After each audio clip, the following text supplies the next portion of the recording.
Kita awali informasi siang hari ini dari sejumlah pasangan mesum yang bermalam di sebuah hotel digerebek petugas di Medan, Sumatera Utara dini hari tadi. Penggerebekan menyusul laporan masyarakat sekitar yang resah hotel dijadikan tempat mesum.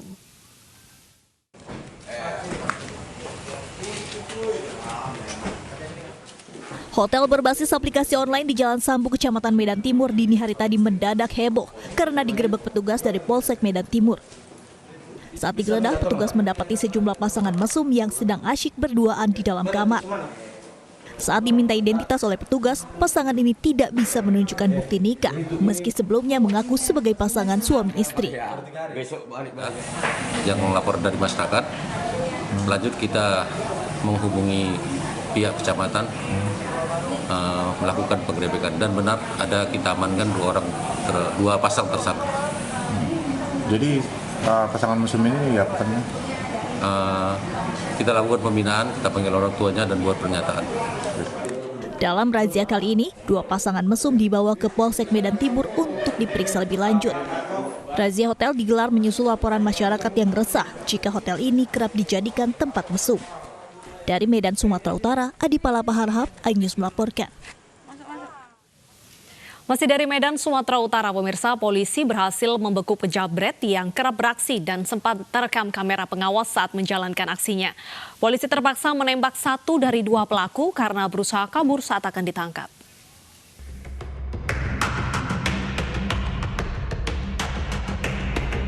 Inilah detik-detik ibu dan anak terjatuh dari motor saat dijamret di Jalan Madio Santoso, Kota Medan pada Rabu 15 Juni lalu. Kedua pelaku sudah membuntuti korban hingga langsung merampas tas milik korban saat lengah. Pelaku berhasil merampas tas korban berisi uang 4 juta rupiah, sementara kedua korban mengalami luka di sejumlah bagian tubuh. Tidak butuh waktu lama, polisi akhirnya berhasil menangkap kedua pelaku. Polisi terpaksa menembak kaki salah satu pelaku berinisial MI alias Gepeng karena berusaha melawan saat akan ditangkap. Dalam aksinya, MI berperan mengendarai sepeda motor dan memepet korban hingga jatuh. Sedangkan satu pelaku lainnya berinisial PSN yang bertugas merampas tas milik korban ditangkap di lokasi berbeda. Kedua pelaku ini diketahui bahwa yang bersangkutan kelompok ini sudah 8 kali melakukan tindak pidana jambret di wilayah Polrestabes Medan. Dalam menjalankan aksinya, para pelaku tidak pandang bulu dengan sasarannya wanita sebagai korban. Keduanya terancam dijerat pasal pencurian dengan pemberatan dengan ancaman hukuman 15 tahun penjara.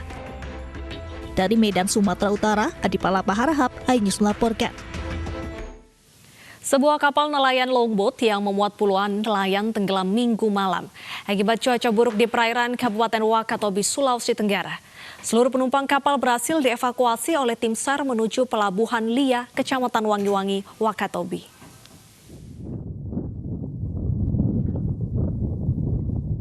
Di tengah pekat malam, petugas mengevakuasi nelayan pencari ikan yang menjadi korban kapal tenggelam usai dihantam ombak setinggi 4 meter di perairan antara Pulau Komponeone dan Pulau Sumanga, Kabupaten Wakatobi, Sulawesi Tenggara Minggu malam. 21 nelayan yang menjadi penumpang kapal berusaha berenang menyelamatkan diri dengan mencari pulau terdekat. Tim SAR yang dihubungi pukul 1 dini hari menemukan seluruh penumpang kapal di Pulau Komponeone dengan kondisi selamat pada pukul 02.40 WITA. Dari salah satu keluarga korban yang melaporkan bahwa longboat yang mereka tumpangi dihantam gelombang yang mengakibatkan longboat tenggelam di perairan Komponeone. Seluruh penumpang kemudian dievakuasi ke Pelabuhan Lia, Kecamatan Wangi-Wangi Selatan, dan selanjutnya dibawa ke Pelabuhan Rakyat Wanci melalui jalur darat dengan menggunakan rescue truck. Seluruh penumpang kini telah kembali ke keluarganya masing-masing dalam kondisi selamat. Dari Kabupaten Wakatobi, Sulawesi Tenggara, Andi Eba, iNews melaporkan. Pemirsa, polisi kembali menggelar rekonstruksi kasus penganiayaan dan penyerangan yang melibatkan kelompok John K terhadap Nus K. Rekonstruksi digelar di sejumlah lokasi. Rekonstruksi hari ini digelar untuk memperoleh gambaran jelas mengenai kasus penyerangan kelompok John K terhadap Nus K. Reka ulang adegan juga berlangsung di beberapa tempat kejadian perkara. Sebelumnya, jajaran Polda Metro Jaya sempat menggelar prarekonstruksi, namun John K. tidak hadir dan digantikan oleh peran pengganti.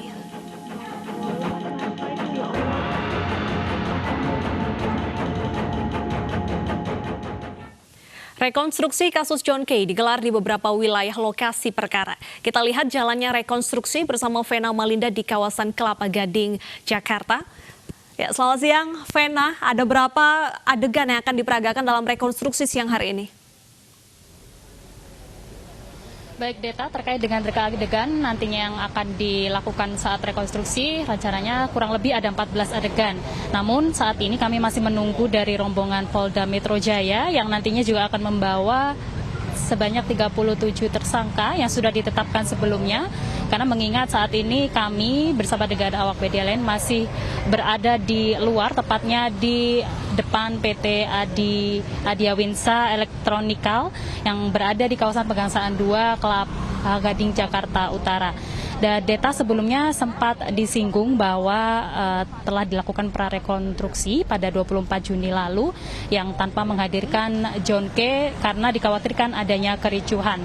Dan nantinya ada 3 TKP Deta yang akan dilakukan rekonstruksi. Pertama di tempat saya melaporkan saat ini, kemudian di kawasan Arcici, Cempaka Putih, dan di Perumahan Titan Bekasi. Dan kemudian nantinya akan kembali ke Polda Metro Jaya untuk melanjutkan lagi rekonstruksi yang seharusnya dilakukan di kawasan Kosambi. Namun mengingat kondisi pandemi saat ini, pihak kepolisian Polda Metro Jaya ini hanya akan menggelar atau mengganti TKP di kawasan Polda Metro Jaya. Dan untuk saat ini kondisi di depan PT Adiawinsa ini masih dijaga ketat oleh sejumlah kepolisian sebelum dilakukan atau digelarnya rekonstruksi dari pihak Polda Metro Jaya.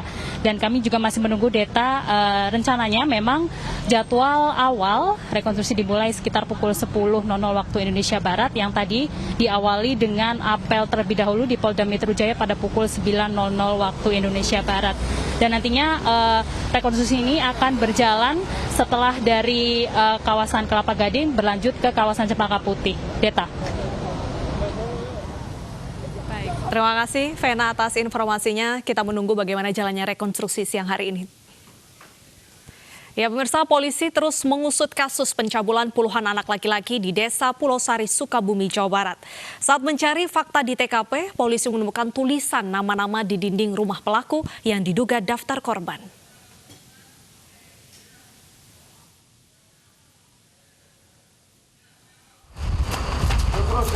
Ikut. 17 warga ini bukan bermain petak umpet, mereka juga bukan mengintai sebelum menggelar aksi.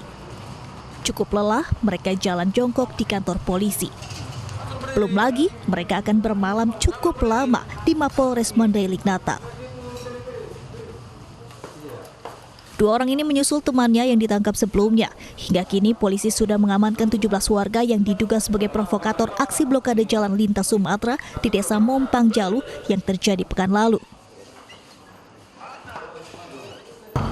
Bahwasanya memang benar Mak Ripat meminta bagian 30%. Kalau tidak dibagi 30%, maka demo, menutup jalan, blokir jalan akan dilanjutkan. Para pelaku yang sudah kita minta keterangan, memang masih ada tersangka lain, ini masih dalam pengejaran.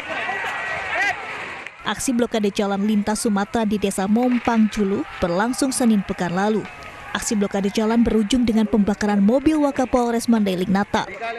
Aksi massa menuntut Kepala Desa Mompang Julu Henry Hasibuan turun dari jabatannya karena diduga menyelewengkan dana bantuan langsung tunai. Dari Mandailing Natal, Sumatera Utara, Ahmad Hussein Lubis, iNews melaporkan.